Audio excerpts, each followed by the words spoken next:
Prezidentimizning 100-sonli farmonlari bo'yicha aytib o'tmoqchiman. 100-sonli farmon asosan tadbirkorlarimizga hamda soliq to'lash majburiyatida mavjud muammolarni yechimiga qaratilgan.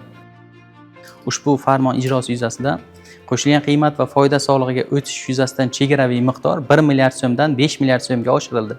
Qo'shilgan qiymat solig'idan 10 million so'mgacha mavjud ortiqcha soliq summasini soliq tekshiruvlarsiz avtomatik tarzda qaytarish tizimi joriy qilindi.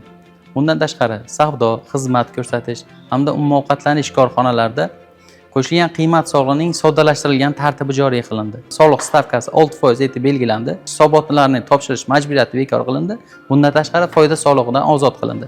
Qo'shilgan qiymat solig'ining guvohnomasini to'xtatib turish amaliyoti bekor qilindi. Import amalga oshiruvchi tadbirkorlik subyektlari majburiy tartibda qo'shilgan qiymat solig'iga o'tish tizimi bekor qilindi. Bugungi yig'ilishda tadbirkorlik subyektlari hamda soliq qo'mitasi mas'ul xodimlari tomonidan ushbu farmon ijrosi yuzasidan tushuntirishlar olib borilmoqda.